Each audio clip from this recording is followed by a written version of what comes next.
watching it from a new direction. Oh, yeah. Great. Also, I got the transition wrong from that. That was supposed to be a fade, not a cut, but that's okay. Oh. Hey, everybody. My name is Stevo from the Gun Owners Podcast. Joining me today for our first Streamer Spotlight special is Parker, a.k.a. SneakyTeak.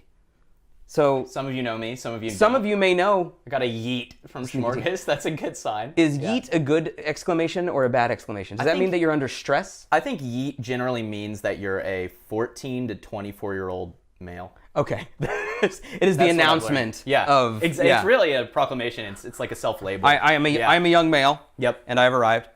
So, Teak, I'm sort of just going to jump right into getting to know you. When did you start streaming? Why did you start streaming? Okay. Starting with softball questions. Yeah, this will be easy. We'll start with facts and go from there. So, and by the way, there's three cameras. The one in the middle is you. Okay, so that one is when we're both on screen there. Okay. And then I address this one here. Got it. So ideally, when I do this right, I'll ask the question, and then this will go to you. Cool. So I started streaming March 16th. This was a Friday. I've been March thinking 16th about this of 2018. Is that the year we're in? We're currently in 2018. Okay, yeah. My God. 16th of this year. That's okay. Right. Yeah, it was something that I thought about for a couple years. I wasn't that involved with Twitch until a year or two ago, but on and off, I've always been, involved with video games. I think one of the first Twitch streams that I ever watched was actually Lethal Frag at a friend's recommendation to the YouTube channel. Really? Yep. But then it was this year that I finally said, I think I was waiting for the stars to align, and I just realized that I would wait forever. So I just bought a microphone on a one-off one week, and I started on a Friday. Yeah. It was a Friday in March, and you decided you were going to do it. That's right, yeah. And I streamed that Friday. I streamed Battle Right to myself. And Saturday, I streamed Battle Right to myself. I was like trying to teach myself the game. It's kind of a MOBA without the laning. Sure. And then started playing Rocket League, Morrowind in April.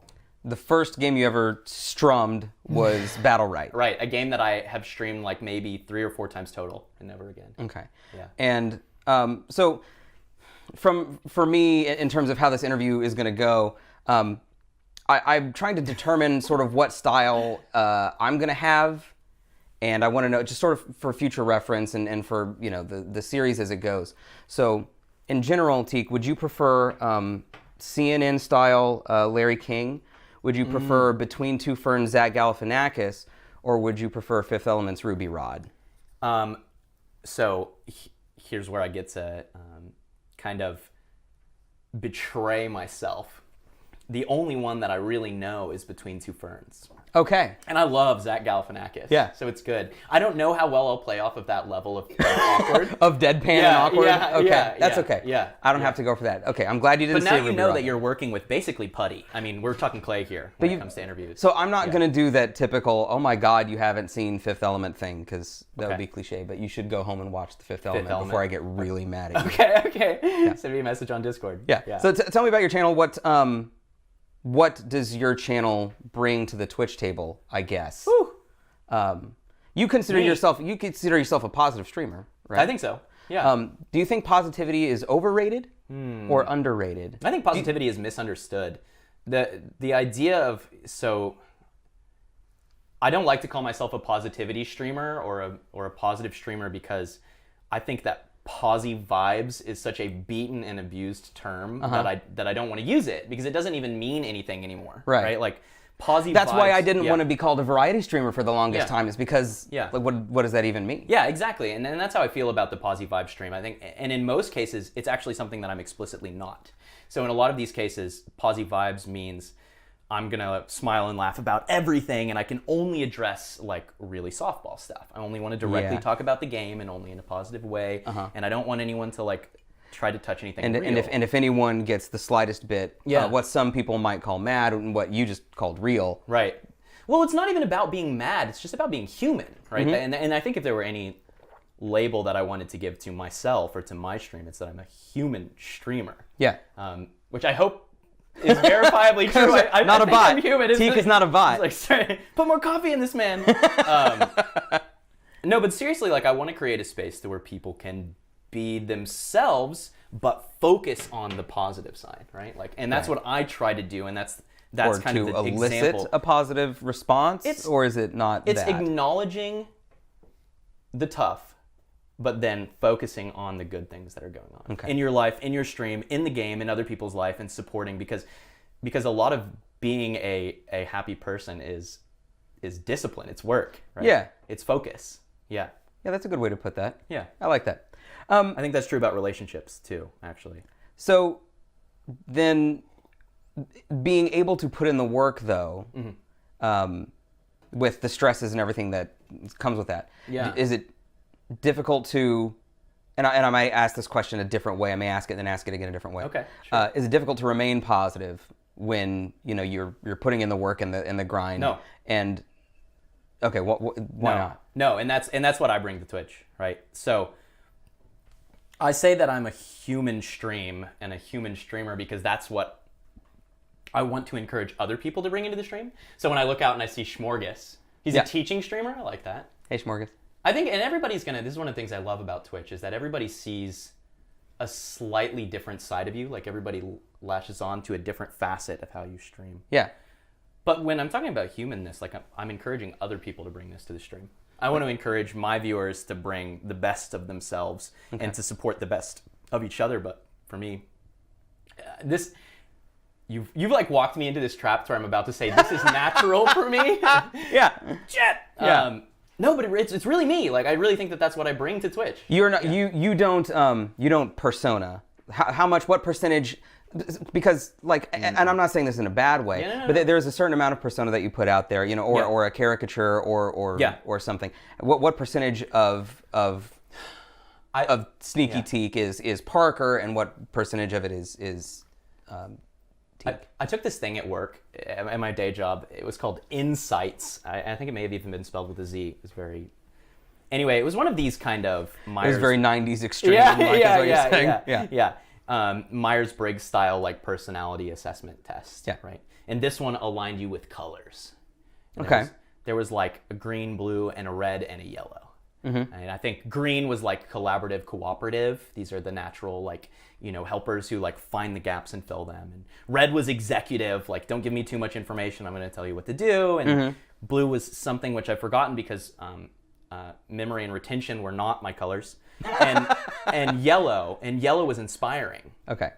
And I was like deadline yellow. But what was interesting about this test and this thing, we did it as a group, for me, was not the colors. It was the fact that there were two colors. They gave you your conscious color and your subconscious color. Oh, that's interesting. And what we found was that for the majority of people, the two were very different. The face that they put on at work was very different than the face what they were at home. At home. Yeah. Exactly. But the thing is that, and I think they did a really good job emphasizing this, they were like, this does not mean that you're an actor. It doesn't mean you're faking it. No, yeah. Yeah. It just means you've got different facets and styles depending on the environment you're on. And mine were the same. That's like, interesting. To the dot. Yeah. They were identical. Huh. And in a lot of ways, I think that's one of the things that's special about me. It's not to say I don't have different facets. Sure. Me on my stream is different than me right here, right now, and me with Aaron when, like, if I go to a bar later, and me with my family. But I think they're all very real. That's when you get punchy. That's right. Yeah. Yeah. You get real fighty. Yeah. Exactly. Battle my family. That's you don't know this. This is the Teak reality show. The Teak reality show. Teak After Dark. How did you come up with the name SneakyTeak, and why must the Teak sneak? Could it have been a loud Teak? Been an overt right, tree. Yes. Yeah, not wear the bandit's mask. Yeah. Because that's fishy. Oh man, I wish I had a really cool name. Some of the regulars actually know this already. I have always been really bad with coming up with names. Whenever I played an RPG as a kid, this was the hardest part. Okay. I would play character creation for hours. Yeah. I have friends that character create for hours, but that's usually in the sliders portion. Right. No. But you would spend time on the name screen. It felt so final to me. Well, I guess that's the final step to immersion, right? So you want a name that you're gonna immerse yourself into, and if it's Fart Punch, you're probably not gonna take what's going on to Fart Punch seriously. You can't. Well, and I think for me, actually, as a kid, I was very type A. It was like I've gotten way more relaxed about things in my adulthood than I used to be. But then I was looking, and I'm like, oh, this is how I represent myself to everyone on this server of nerds. It's really important that I get this right. Yeah. Anyway, I had all different ways I would get it. I would go to the Wikipedia list of deities and look up whatever random mythology I picked at the time. But this time, I think I was creating a World of Warcraft character. My stepdad was walking by, and I was like, Mike, I need a name. Give me a name. And he said, oh, how about Teak? And I was like, nice. 4 characters. It's short. It's punchy. It's got enough vowels. It's a good name. Yeah. In hindsight, I think that he was furniture shopping at the time. And not listening to you. And he was like, oh, he was Teak, shopping at Teak IKEA. wood. And he was like, the that's Teak. Nice. Yeah. That looks really good. Yeah. It's a good thing he wasn't on IKEA, though, because he'd be like, oh, Vilgerstern. Yeah, exactly. Schwarngel. Yeah. Shit, Sneaky Vilgerstern. That's it. And I would be Sneaky Schwarngel. Yeah, exactly. I've been Teak everywhere since then. Okay. Like, So- that was like 10 years old or something. I've been Teak everywhere since. Just TEAK. Just TEAK. Okay. It turns out TEAK is not available everywhere because it's 4 letters. Uh-huh. And so when I came to Twitch, I needed something long. I think 4 letters isn't even allowed when I joined Twitch or something. And I needed something poppy, and I always played rogue-style characters in RPGs, you know, sneaky, thiefy. Same. And I was like, SneakyTeak. It's got that same sound in the middle. It looks nice. It rolls off the tongue, and it's true. And it is true. Yeah. Do you play a lot of, I would say, stealth games in general? I play a lot of fantasy RPG. I played a lot of Bethesda games. Okay. And I was a And thief you were in the all thief. of them. Okay. Always. Yeah. I like that. Such an interesting dynamic gamer, really. Yeah. What is the best part of Twitch, and what is the worst part of Twitch? So, like... Oh, man. You even told me you might ask this question. I have no idea what the answer is. There is... To me, I'll prep a little bit, and then you chime in. Okay. The best part of Twitch is community, is interaction, and this is something that, like, so obviously, like, YouTube, you know, has streaming and stuff like that, but that's not their focus. And I think that, this is based on nothing but anecdotal evidence. Oh, thank you for the host, Yuki. And hello everyone. If I haven't greeted you in the interview style, much like a podcast style, sometimes I have to sort of check back into chat. So different. It's kind of fun, actually. Yeah. So finding pause moments to address chat is always sort of the podcast, the very When I'm difficult solo thing. streaming, I'm always interrupting myself constantly. Yeah. I've got like 6 different threads going on to say like, hey, what's up, Cicero? Exactly. Yeah. Oh my God, there's a Teak right there. Just kidding. Hello and welcome, Cicero. I am. I'm a real boy. Is a real. So, and this is based on nothing but anecdotal, but the YouTube community doesn't seem as cohesive as the Twitch community to me. Yeah. But does that feel like an accurate statement? Absolutely. Yeah. Okay. It's but why is that? It's only the liveness. I mean, that really is what it is. I think that on the most fundamental level, like we build bonds with people when we have an experience with them at the same time. That's like such a basic principle. Yeah, no, that makes perfect sense. But that's what it is. Like when I look up and I see 2 people say lol. Yeah. Poogie and K-Canny are best fucking friends now. Yeah, they just laughed at the same shit. They did. They had the exact same. Yeah, good luck, you two kids. And I've been there in the same place, you know, and it's just, yeah, that's what it is. It's the liveness and the interactivity of it. Well, and that's always been how I've played games. Like I've been a social gamer since I was. Right, and this is going to get weird because that we've hits had me some of at these home. conversations on stream before, and that hits me real hard because, and part of the reason why I started this with the group was because that was, you know, our humor, our comedy came from bouncing off of each other and being able to experience that now sort of with chat now. So even when you're solo gaming, you're not solo gaming. Yeah. You're never by yourself. Do you find yourself now narrating when you're off stream? I narrated when I was off stream before I streamed. Really? Have I told? Okay, I'm gonna preempt one of your other questions. I will come back to the worst part of Twitch because I do think I know the answer to it. Right. Well, it's important that we address the dark with the light. Like I don't want to. Yeah. Have I told you the real origin story of my Twitch stream? The dark like underbelly. A Marvel comic. No, but I'm shaking. Okay. So I started streaming in March 16th, but I really believe that I started streaming here, not at this house, but in Benbrook, Texas, on a gateway PC. When would that have been? 18 years ago? 20 years ago? in the year 2000? Yeah. Okay. Yeah, before Twitch existed by Yeah. like over a decade. Yeah, or about a decade. Yeah. So my first console was an original Game Boy, the brick one with 18 batteries. That was. Yeah. And then I had a Nintendo 64, and I played Banjo and Kazooie with my mom. I did everything with my mom. I taught her how to play the Pokemon card game.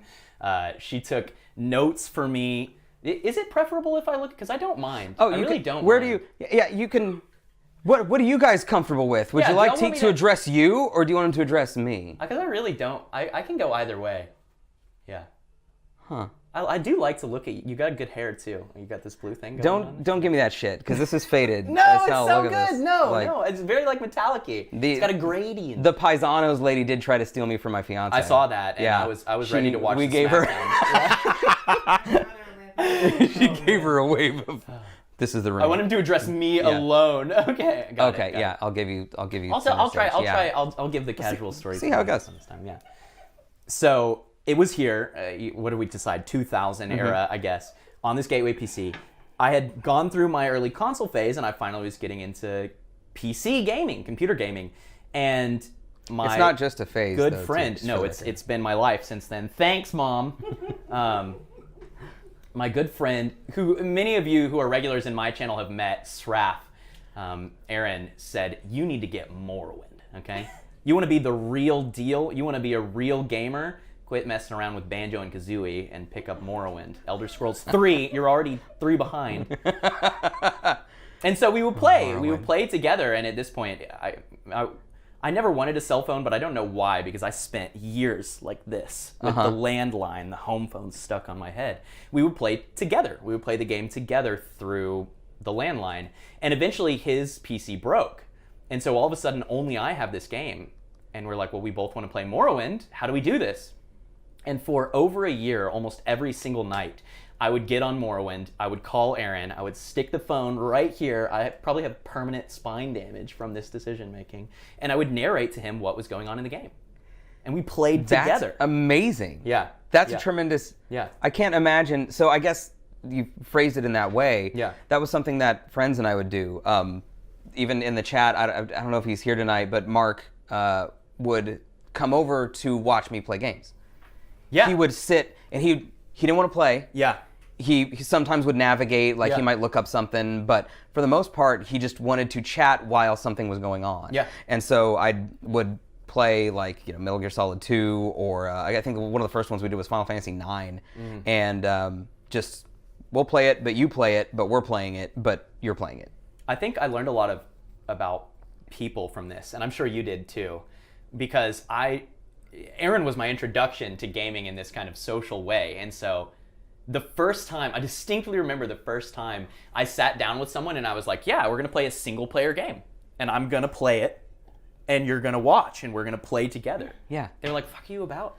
Yeah. No, we're not. We're gonna play Smash, or you're gonna get the hell out of my house. Like, and that's what I realized, that not everyone is Aaron. Not everyone wants to play a single player role playing game Right. collaboratively. And I think as close as that I got to be able to do that before starting streaming was we would hold game days at the house where we didn't play together, but we played in the same room. So everybody brought their consoles over, and we would all be playing single player experiences, but together. That's like a LAN party classic. Yeah. But Yeah, not but we against but each we other, weren't just- against each other. Yeah. Like we had Zelda was when everybody brought Zelda. over. That's everybody chose a Zelda game. All met at the apartment, and so someone was playing Legend of Zelda, someone was playing Link to the Past, someone was playing Ocarina, I was playing Wind Waker, and all those are single player experiences, but we shared them. Oh, dude, and the popcorn audio environment is so beautiful at those, because Yeah. someone will just be like, "I got the Goron sword," and everyone else is like, Exactly. "Neat, what?" Yeah. But you're kind of happy that you're having the social experience, but no one's really rooted in what everyone else.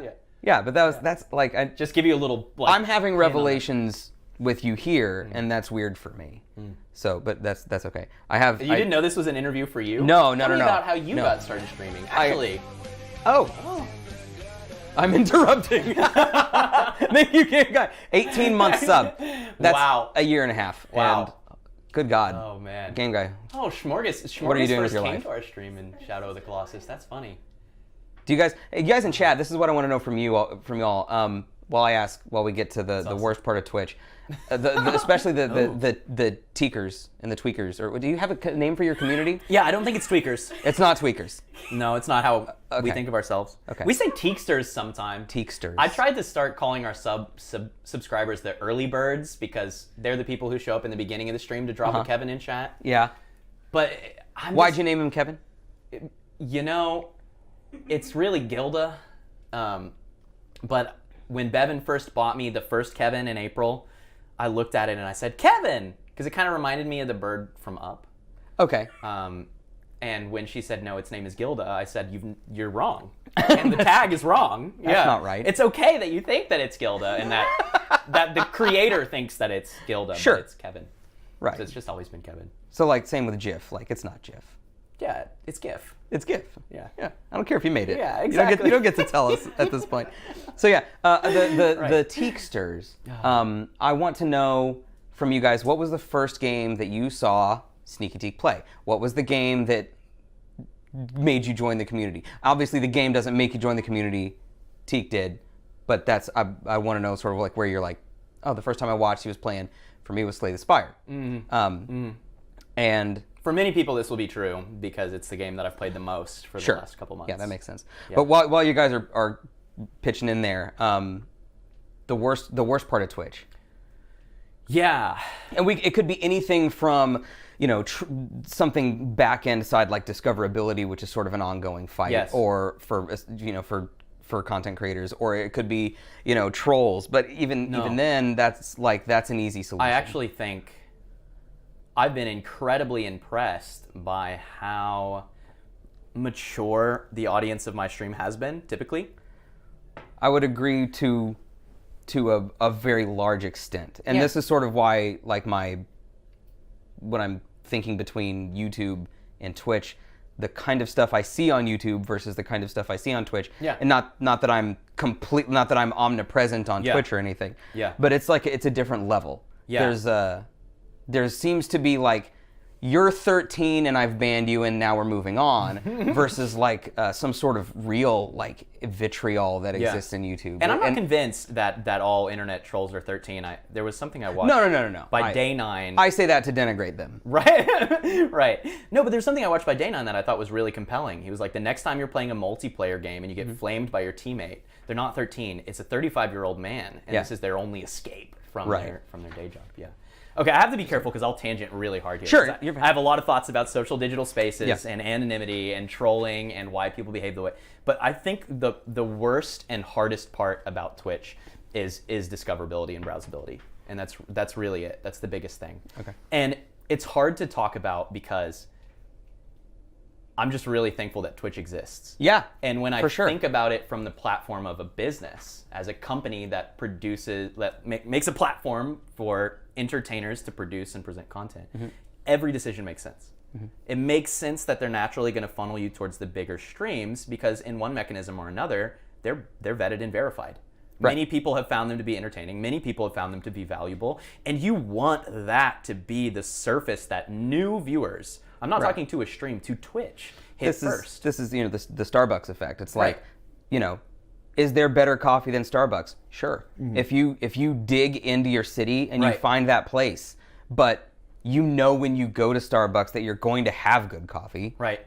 There's a reason it's popular. Right. And it's not because... And it's very consistent. Yeah, but at the same time though, maybe it's not the Starbucks effect, maybe it's the radio effect. The radio effect is that back when radio was a thing, if you guys ever listened to over-the-air radio, remember that? Record labels and usually record labels, but sort of sometimes in conjunction with the radio station, would choose the singles from the album, and they would play those singles, and they would play them over and over and over again.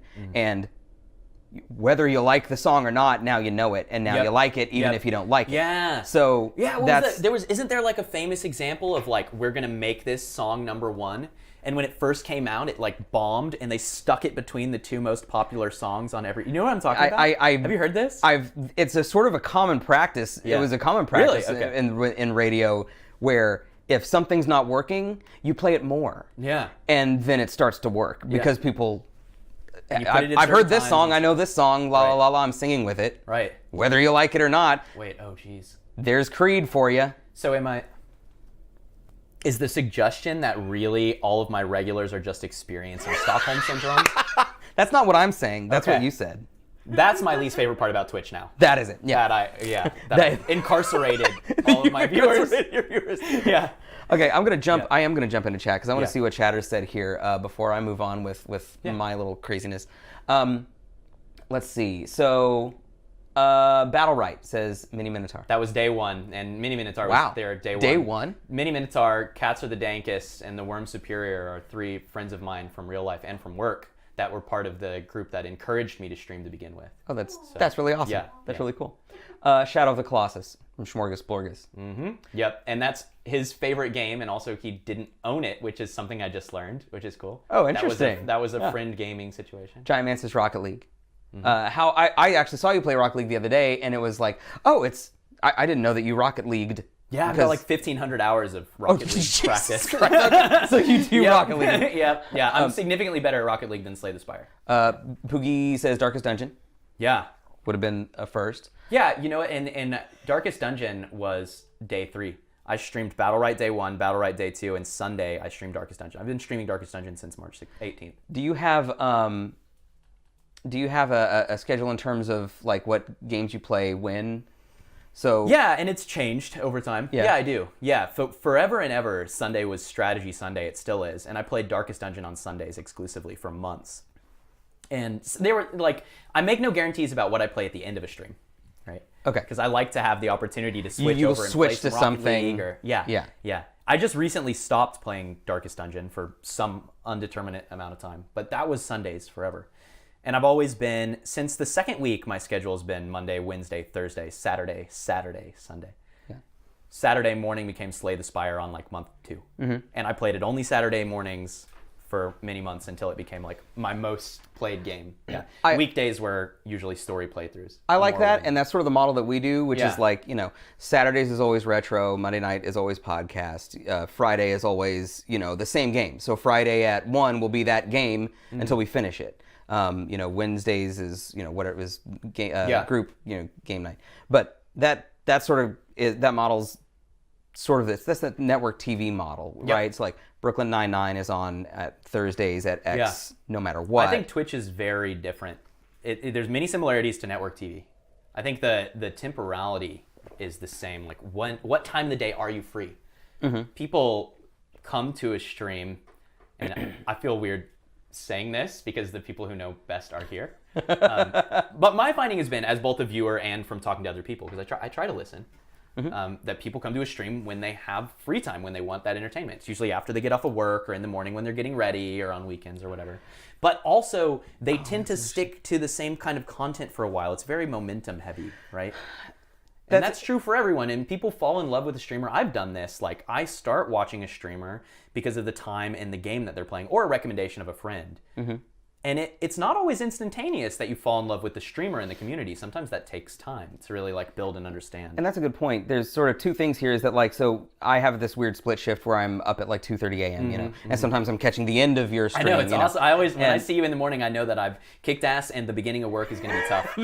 This day's going to suck. I'm seeing Stevo. Yeah. But that's, so, I can only watch when I can watch, and that's like true for other people, right? So when they're available is when they can see stuff. Now, they may make the time to watch your stream if there's something coming up that they're especially invested in, but typically, and there's something I never really thought about until right here, which is part of the pull of Twitch, is that I've got a few minutes. I've got 8 minutes between now and the next thing I have to do. Yeah.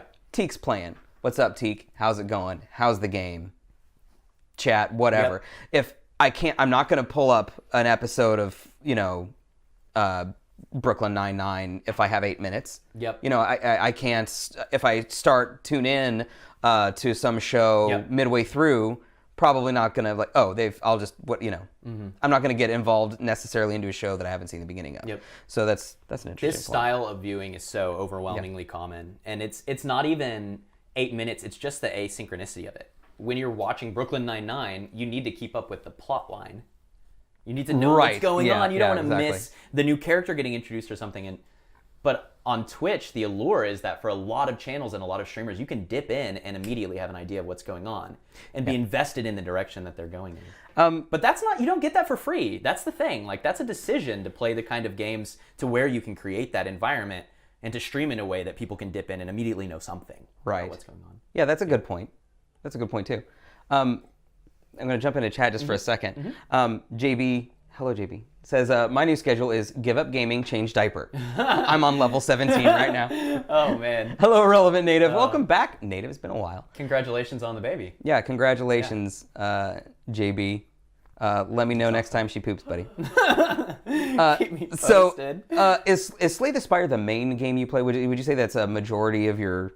It is right now. I think the more... Why? And I don't say that like as in I don't understand like the appeal of it, because I've heard you say, even straight up, you're like the part of the appeal of Slay the Spire is that everyone, that you can see everything going on visually. Yes, and it's a great segue because that's one of the biggest reasons. So I have the opportunity here, like in this circumstance, to emphasize something that I think it's lost, because we're always looking for the edge or the agenda, I think. When you look at other people, you're like, okay, but it's really because it's a growth game.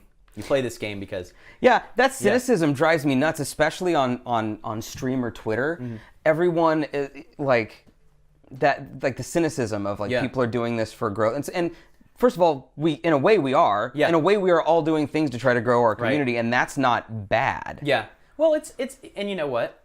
To a certain extent, it's fair. And to a certain extent, like, part of what makes Slay the Spire so perfect is that it is a good, growing, discoverable game. Yeah. And I'm good at it. I can play it. I know how to broadcast it.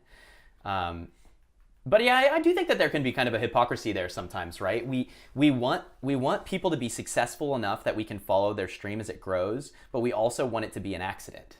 Right? We just want it to happen and to kind of stumble into it. And that's a similar pop music effect, which is I love this band until they get too popular. Yeah. But you were also telling all your friends about the band. Right, exactly. So what did you, But overall, I think it's a good thing. It's a good thing that the game's doing well, and it is part of the reason, like on the floor. Like it's a good game to grow my community. But the real main reason is that the game is perfect. Like I would play it, and I do play it off stream. It's got this element of like being interesting, being fresh, being difficult, and then as a streaming game, like all of the intents are there on the screen. You can see what's going on. It just has everything that I want from a game. Part of the reason that I think Slay the Spire works really well is the same reason that PUBG is such a great streaming game, which is the same reason that I would say that poker is probably, well, maybe a good streaming game as well, which is the structure is always the same. We've done it. You have? We have. We've broadcast live table poker games twice. This is my thing now, right? It's like anytime someone talks about broadcast X, I'm like, how would I broadcast X? Right. So we had group cam. We had area mic for this, and then on the area mic, we had a second webcam that we used to overlay the flop. Okay. So when we laid out the cards, that had a specific cam. Okay. Yeah, and it was a home gamer ring. Got it. But part of the reason why I think that these three games are very good stream-wise is that the structure is always the same. No matter when you tune into PUBG, Slay the Spire, or poker, you know how the game is played and you know what is going on. In PUBG, you're trying to stay alive. In Slay the Spire, you're climbing the spire. But it's always different in the variants. So you never do the exact same thing twice, even though the game never really fundamentally changes. Yeah. Does that make sense? No, it makes perfect sense. I think that roguelikes and episodic games in general will always have a huge foothold on Twitch because there's a 30-minute storyline, right? Or an hour-long storyline. Oh, yeah, that's true. So you can, in a game of PUBG or in Slay the Spire or something, the rules are always the same, and even if you come in halfway through, you're going to see that pretty soon you're going to see the beginning of a new story. Yeah. And you will probably have enough time to see how that resolves. Yeah. And good for a streamer too, because there's endless variety. In a good roguelike game, every run is different in some kind of deep sense or some analytical sense. Have you ever played Gungeon, Enter the Gungeon? Yeah, it's great. That game's fantastic. I'm really bad at this game. Oh God, I'm excited shit. to play more of it. It's real. I'm awful at it, and they've made it, I think, harder since it came out. Streaming has changed me as a gamer because I've always enjoyed and appreciated strategy games, but I didn't used to play them that much. I played live action quick time games always. But I think presenting something kind of changes what you appreciate about it and what matters about it. So, yeah. I wrote this down, and then I think this is not entirely accurate because you sort of corrected me earlier when we were talking.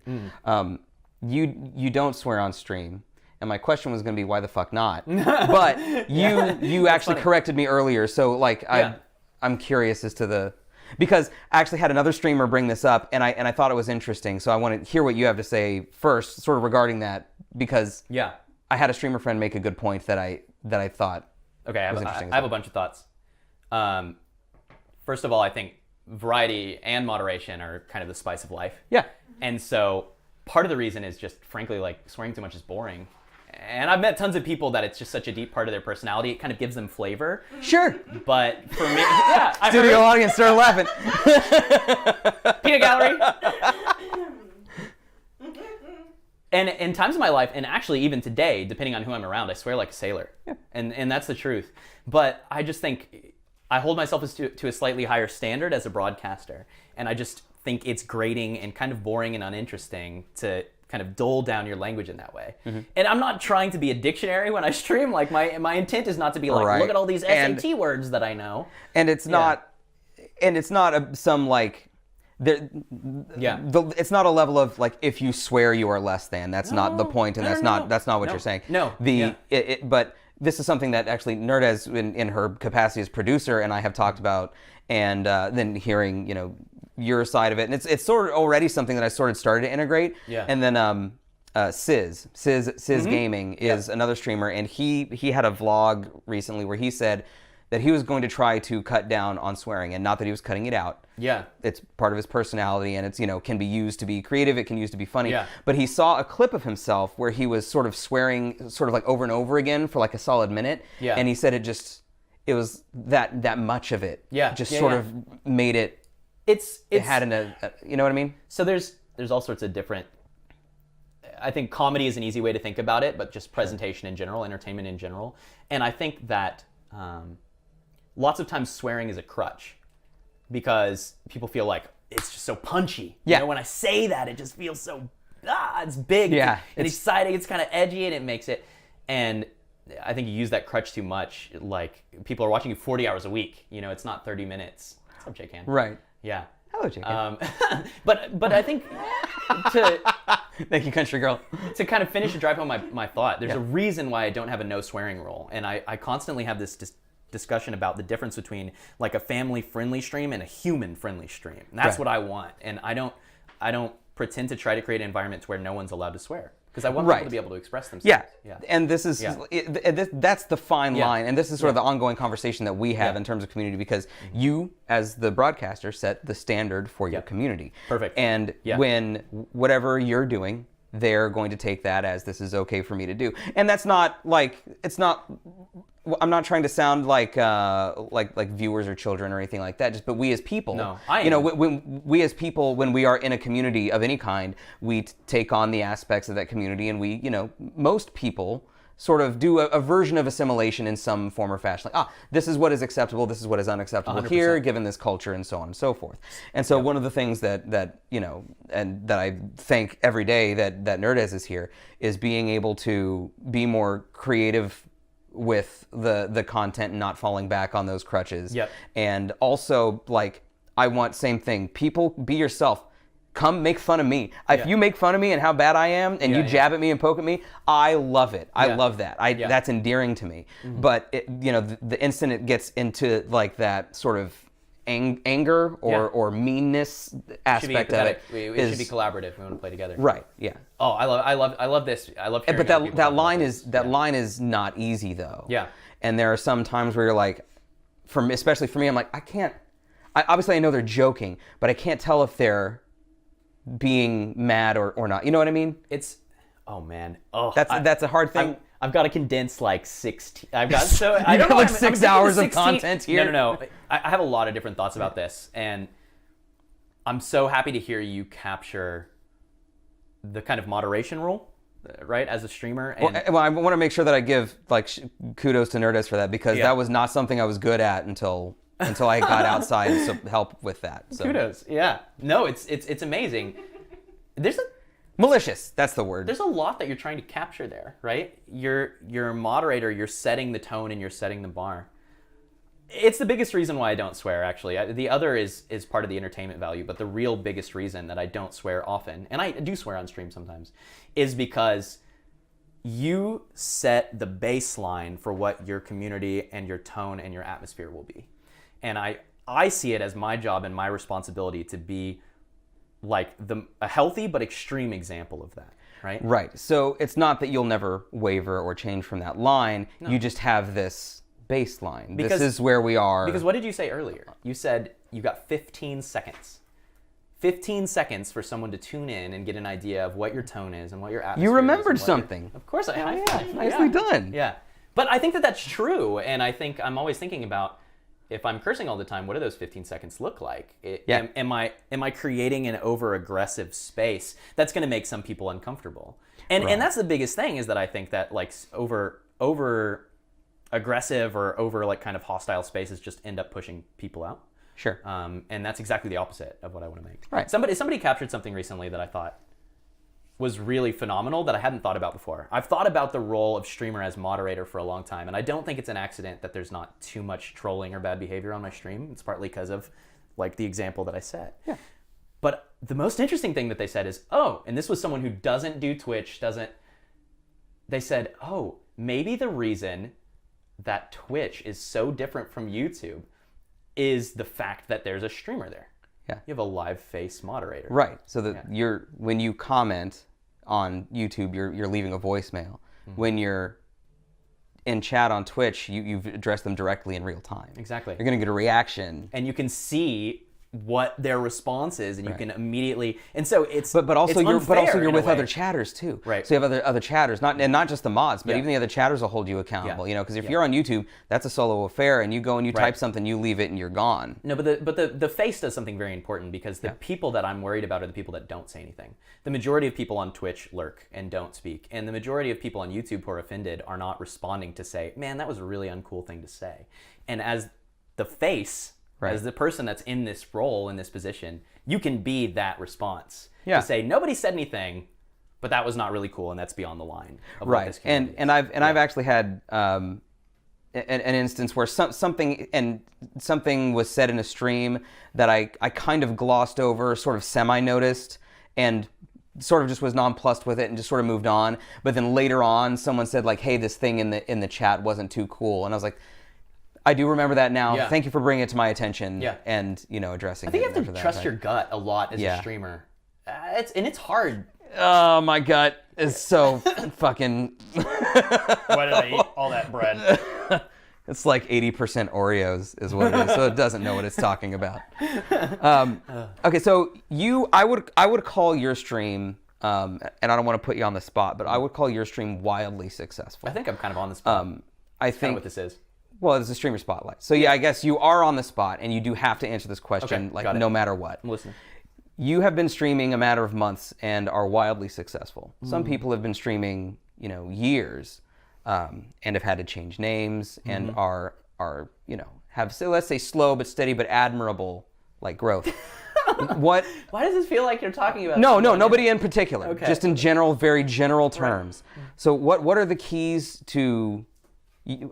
What are the keys to your success is the short version of the question, but mostly it's how do you build and maintain your community?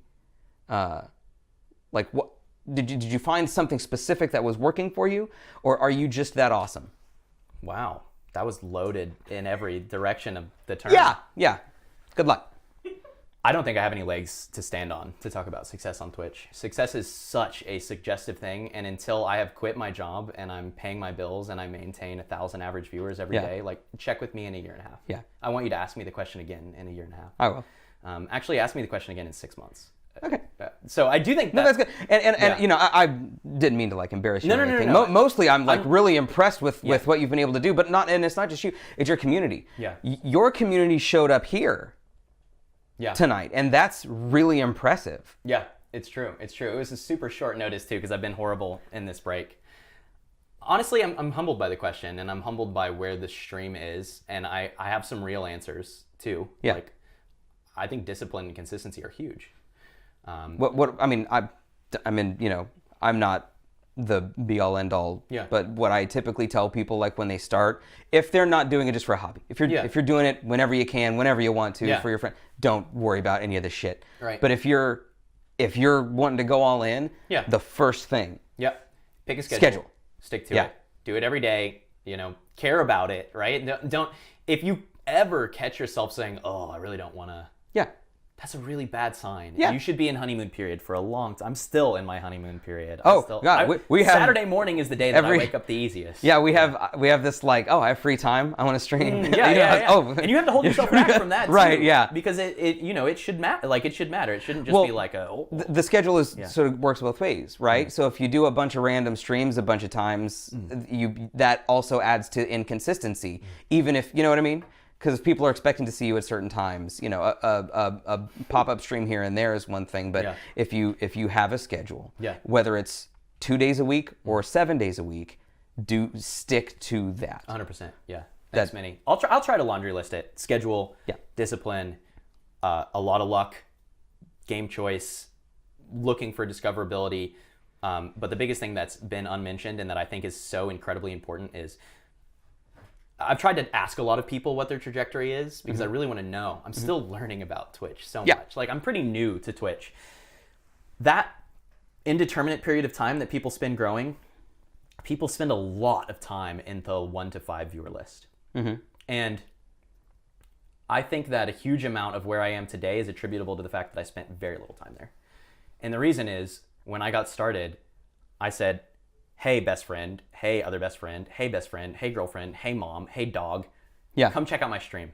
You don't have to do it forever. I don't expect you to love it. I'm still learning what I'm doing. Right. But I need you to be there for a few 2 weeks or be there for a month. And that immediately gives you a huge leg up. Right.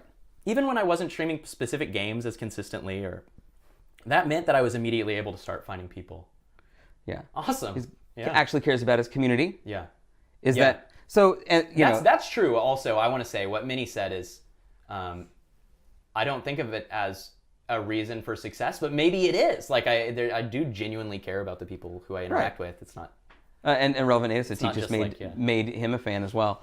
I was able to tell he read my comment and without words acknowledged me. That fed my narcissism. Maybe that's why I'm successful. As I look at people and I'm like, yeah, I'll see you there. I get you, buddy. I know what you did. Yeah. So what's the end goal here? Is this career, is partner the goal? Because to me, I had always considered partner the goal until really just recently where my brain started going I guess that's not actually what I need. What I need is just livability. Yeah. So but are you going for partner? Yes, but let me tell you a story, Stevo. Okay. So many people may not know this. This is actually one of the things that I've talked about the least frequently on stream. But in college, I did many things. One of the things that I did in college is for a while, I ran a fraternity. What? Yeah.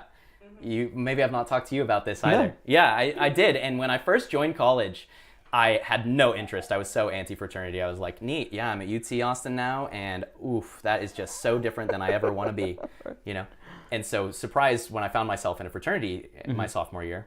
That's too long of a story for right now, and it's irrelevant to this anecdote. Another time.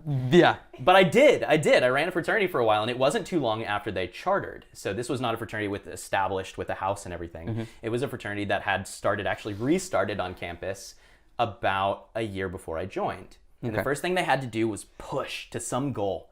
They had to get 50 active members, and they had to achieve these benchmarks so that the national fraternity would come down to them and give them a charter and say, now you're a real boy, right? Yeah. You can, and when I joined was right when they finished chartering, and I watched as this fraternity that had so much energy just ground to a stop, just lost all of its direction, all of its energy. It got chartered, no gas. Yeah. So you are, as an astute listener to this story, that they set their vision here and they didn't have anything beyond it. Right. Chartering was the goal, and it was a good goal. It was an aggressive goal. It was a difficult goal. They pushed for this goal. Dr. Phil says establish goals. Yep. Well, they established a goal and they got to it, and afterwards there was no rug. Right? Yeah. And so I spent the entire time that I was there trying to rebuild a vision, basically. Okay. And just trying to get people to set something a bit more eternal and to think longer than tomorrow, right? So I'll reference you to, I took a highlight of, I gave like a little quick talk on my last stream about what I learned from, a Teak talk, about what I learned from streaming every day through December, because I streamed every day through December. And one of the things I talk about is partnership, because I actually applied for partner a couple weeks ago and got denied. And I think going into December, I thought that was the goal, and I thought that was going to be my validation. Yeah. That I succeeded as a streamer, that I'd made it, that I was good enough, that this was the thing I could do, because you were acknowledged by the platform that you were working on. That was them reaching out the kind of, the olive branch and saying, you did it, you've made it. And when I didn't get it, I was super disappointed. But I also found that all through December, I was super motivated every single day and super energized every single day. Do they give any kind of feedback in that situation where they say, they're pretty formed though. It's usually like something along the lines of, we're looking for higher consistent average viewership, there's too much growth via hosts or something like this. But yeah, I mean, the reality is that there's some amount of it that's subjective, and smaller streamers can get partnered if they're like already have a following on YouTube or Twitter. But for me, it's just not big enough yet. Oh, wow. Thank you for the subscription, Irrelevant Native. I appreciate that a lot. Absolutely love the level of transparency, he says. Thank you. Yeah, and I appreciate you talking about, because, That was my goal today, by the way. I wanted to present the most raw me that I can, because it's a special opportunity. Raw Teak. It's like WWE. Yeah. So I have a tagline for you that I'm going to give you. This is my gift to you for coming on the show today. I actually have another one. Don't worry about it. But here's a tagline for you, and you can use it or not. And then we're going to go to lightning round, where I'm going to ask you sort of a series of quick questions. Yeah. Come for the beard, stay for the positivity. Okay. What about come for the beard, stay for the bev? Oh, that's cute. Because that was another one that was suggested before. That's actually been Come for the bev, stay for the kev. Oh, that's good. But I like stay for the Kevin positivity. Bev special. That's pretty good. I do think that my tagline sucked compared to those other ones. Those are really good. Yeah. Those are really I good. like cover the beard. Anything that has beard in it like flatters me as a human being. You see that? Well, I just today. /SneakyTeak. Yeah. It's just like it Link sounds. me, SneakyTeak. Yeah. The name is at the bottom here also. So if you type that in, it'll be right there. Come for the beard, stay for the beard. That's actually good too.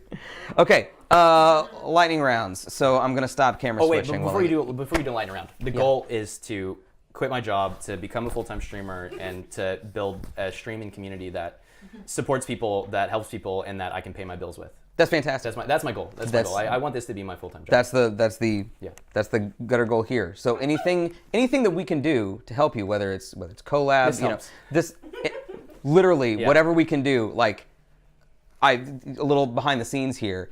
SneakyTeak has been a family friend for a very long time. He and my sister go way back. True. Way back. Elementary school back. True. Oh my gosh, my memory's not that bad. Is it? I just get to say that it's really bad because it's convenient. Second grade, so 15 years? Yeah. Somewhere around there? Longer. 18, 19 years. You're coming up on 20. Yeah. Is the point here. Okay. Jeez. So, What? good luck. Y'all are old. Decades. Yeah, 2 decades. 2 decades of friendship. Yeah. So, and I had met our boy Parker here a long time ago, but it was, I'm sure, at some backyard party, some end of the year backyard party, pool party at my mom's house. Yes, that pool's so And good. so, but I didn't interact with you until... I kind of sucked.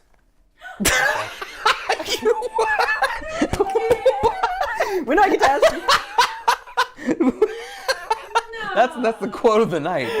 That's You know what? I'm not being fair. No. I've actually had a lot of time to talk about this recently, and like my little sister's 12, and so I'm learning about her as she grows up, and like there are a lot of things I liked about me when I was younger, but looking back, there's a lot that I like about me now that has changed since then.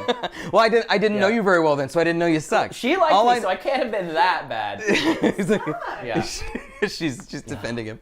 But I started interacting with you when I think it was my sister that pointed me in your direction, or maybe she posted about it on Facebook or something. I think you're right. She was like, I remember my when friend is first showed up, streaming. It was a Monster Hunter stream. The first It time was Monster Hunter. I thought it was Slay the Spire, but you're right. It was Monster Hunter. The first time I ever interacted with you on Twitch was a Monster Hunter stream. I remember the monster I was fighting, some like Finny. I can't even remember. You claim you don't remember shit. But yeah, no, I remember when you came in and I was like, oh my gosh, yeah, I recognize the name from talking to her previously. It was really cool. Because the first time I came to your stream, you said that I was a Monster Hunter streamer, and I was like, oh, cool. You were I meant monster streamer. You're just a monster. I am just a monster streamer. Yeah, exactly. Okay, some quick questions for you. Who did or do you look to for inspiration? Are there other streamers that you went, no, get out of here? No, I mean that sincerely. I didn't get to talk enough about discoverability, but I really appreciate your content. Like, you put together really just tight stuff, and I like the variety, and I like the style, and I Jeez, I've never cried on an interview before, but let me get there real quick. So this stream is incredible. Thank you. That means a lot to me. But my original inspiration on Twitch was Lethal Frag. Lethal Frag.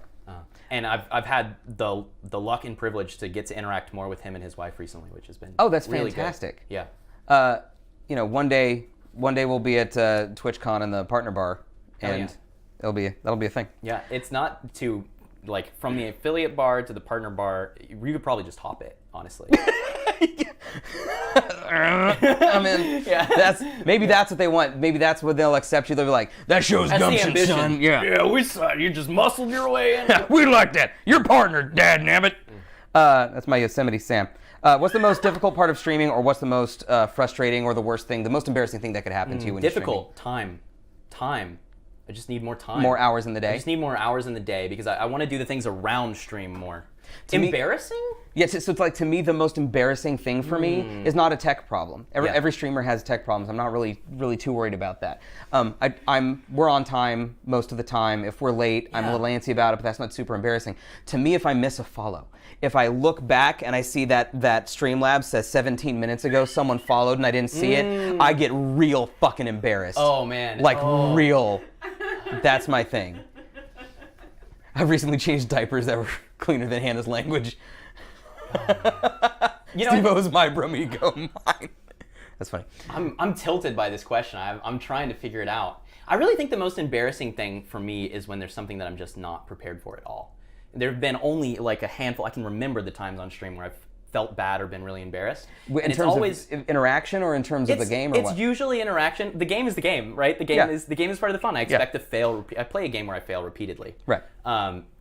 I think one of the times that I've ever been embarrassed is when someone said something and I interpreted it as, I don't agree with what you do here, right? Oh. And that was the one time I was just not prepared for. I was prepared for people to come in and say, I don't think you're entertaining. Yeah, but to come I don't in and like say, you as something to is one thing. Right, but like, I don't think you're creating something valuable. Like, that was a moment where I was like, are you sure? Am I sure?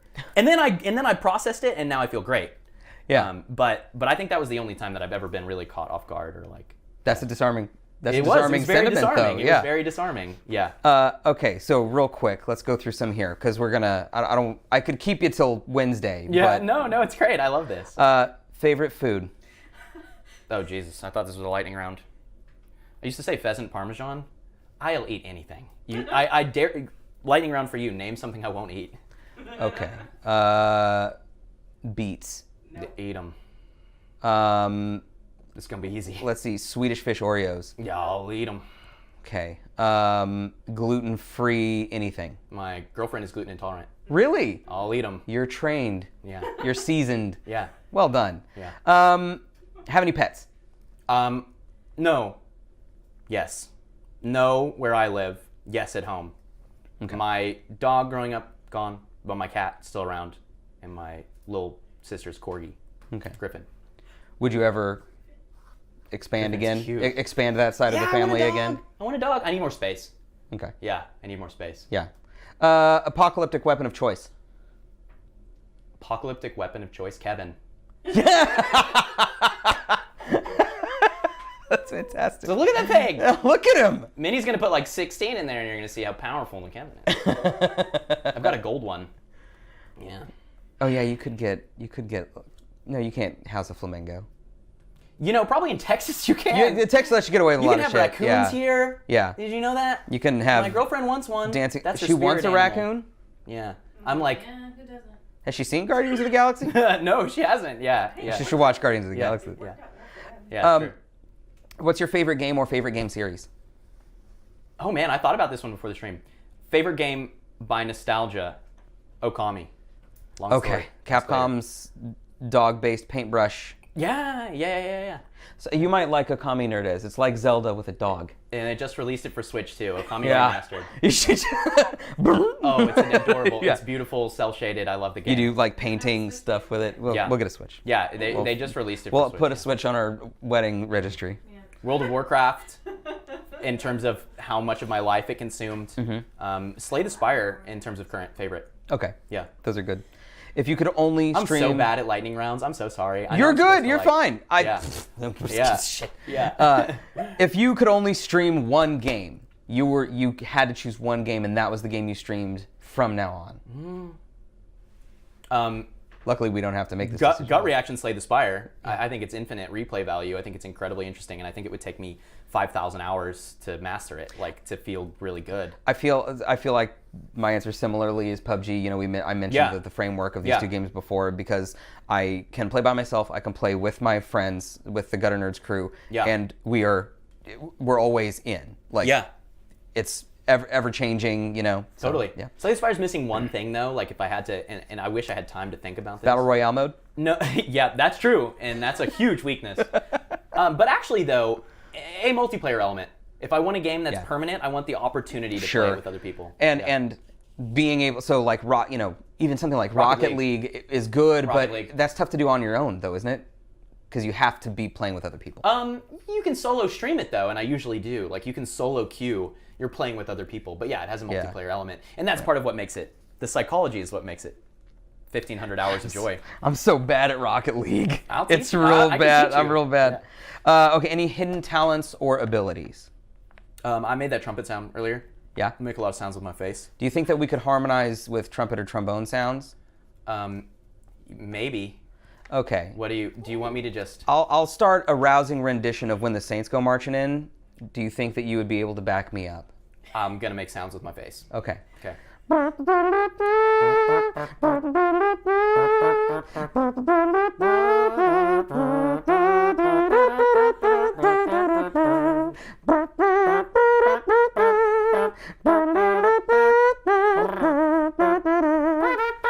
Perfect. Okay. Ladies and gentlemen, this is Parker, aka SneakyTeak. I want you to thank him for being here because I'm not going to. And no, I'm going to thank you for being here. Actually, I have this for you. This is a Gutter Nerds pint glass. Oh my God! Thank you. And that's amazing. Yeah, if you wash it, is it on your merch store? Can I get more of these on your merch store? These are not available in our merch store. We do have I thought I was mugs. gonna get We do have mugs available. No, these literally are unavailable except to guests. Okay, wow. But amazing. don't wash it in the dishwasher because it gets claustrophobic. Okay. Got it. Also, it'll tear off the label as well. Thanks, Gutter Nerds and SneakyTeak. He was actually Revenge of the Sith I'll show fishing. you the video. Just remind me. Okay, I definitely want to know about that. But thank you, SneakyTeak, for coming by. Thanks for hosting. And we'll have you back. If you guys haven't yet, go there. It's twitch.tv/SneakyTeak. Give him a follow. I need at least, I think Native followed you, but I definitely need at least one other person to follow you right now because that's why you know. I brought him here is to try and throw some gutter love in there. JB's on it, yeah. Awesome. Go. Thank you so much, Stevo, for hosting, and everybody who showed up, whether a Teakster regular or a Gutter Nerds regular or someone new. Thanks for being here. It's special. This is really cool. And I appreciate it. You've got a limited amount of time during the holidays. Everybody does, and so I appreciate you being here.